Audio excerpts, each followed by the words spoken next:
You will be given a 7 to 9 minute speech, number 5, from the storytelling manual, Bring History to Life. Good morning, fellow Toastmasters and most welcome guests. Good technology allows people to do easily things that were difficult before. And I'm going to talk briefly about something that happened in the last 10 years that changed a lot of things for many people, especially artists and designers and people who want to build new products around hardware, if it would. And this lady was able to put a light, a bunch of lights on her clothes, and when she moves, it changes color. And nowadays, people can actually put lots of lights in clothes and do other things. And this clothes, if the temperature changes, it can change color. And other people was able to do other things with this thing that I'm going to talk about. In 2009, a guy named Bree Pettitz, along with his crew, founded a company that created a low-cost 3D printer. And just 4 years later, he sold the company for $400 million. And around the same time, other people were able to build quadcopters as a community and build software around this. And now, drones are everywhere. Low-cost drones are everywhere. And just last year, this guy named Eric Witkowski was able to get on Kickstarter, along with his team, on Kickstarter, ask for $100K to just build some watches, smart watches that people can wear. But he got 10 million. And all because all these guys, or these ladies as well, started with prototyping on a board for the Arduino. Arduino is a very low-cost device, very easy program. It changes the world in the last 10 years for people to build things. And it started with a guy named Massimo Banzi in 2002. He was hired, and I hopefully this won't be a technical idea line for my part, but in any case, Massimo Banzi in 2002 was hired as associate professor at the Inabrea, which is a very nice town in northern Italy, as part of the Interactive Design Institute of Iberia. And his task, along with some of his colleagues, were to teach people to use computers to interact with the world for new products, new devices, new art, new things.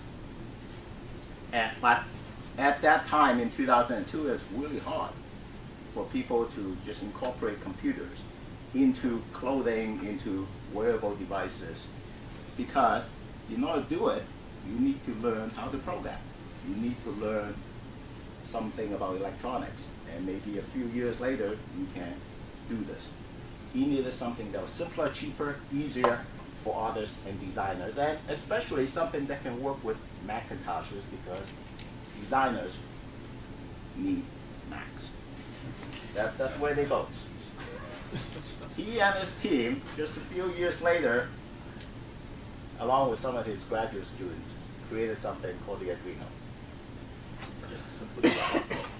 But the key thing is not the piece of hardware, but how the software is used to do programming. He started with something that was created earlier, just 5-10 years earlier.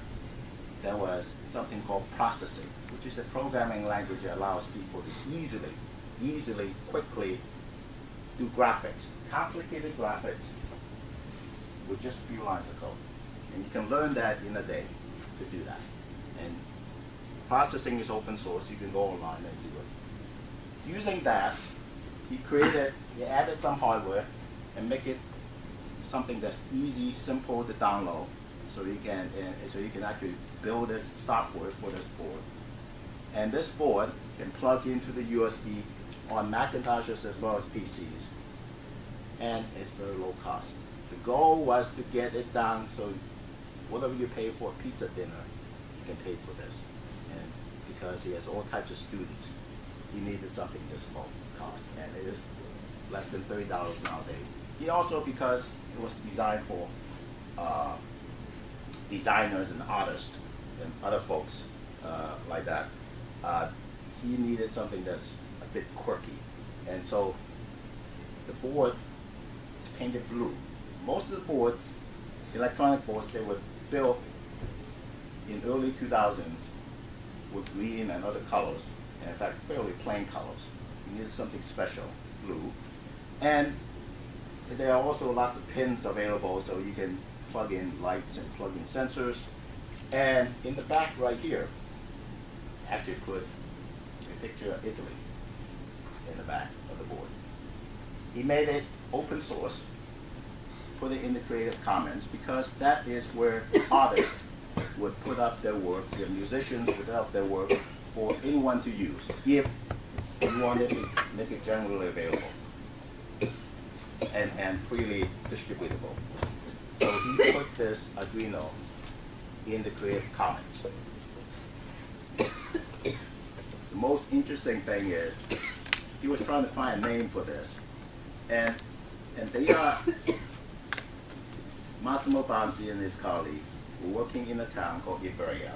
And Ivrea was where this king, Arduino, was born. And this King Arduino was actually born in the bar where they frequently visit. They go there to have drinks and so on, to talk about different ideas. And this bar was called Bar de Arduino. And the King Arduino was born there, and he became king in the year, almost 10 centuries earlier, in the year 1002. He was a short-lived king because he was replaced by some German guy, like 2 years later. But in any case, they call it Arduino, and that's the name that stuck. And they produced initially 300 boards, and they asked their students to, they just gave them the blank boards without anything on them, and said, look up the instructions online, just go to arduino.cc, get all the components to build your own board, and then make something special. And students started to make all types of things out of this. They can build clocks and other devices, and it spread. It spread online. There's no marketing, no advertising, nothing. People found out about it, and all types of things happened. Since 2005, just within 8 years, you see all types of development around this, whether it's 3D printers or drones or clothing or wearable devices. And there are lots of clones because this is open source. And so there are all types of things that, in fact, this particular one, the lily pad is what people use to put on clothing. It's washable. So the whole point is technology can change people's lives. And the Arduino is something that really makes things much easier for people to build electronics without having to have a degree in EE or having to learn a lot about programming and be able to incorporate computers into their clothing, into new ideas, new art designs. And this is the beginning. Well, it is the ongoing process of democratization of engineering. Just imagine, just go back 50 years ago.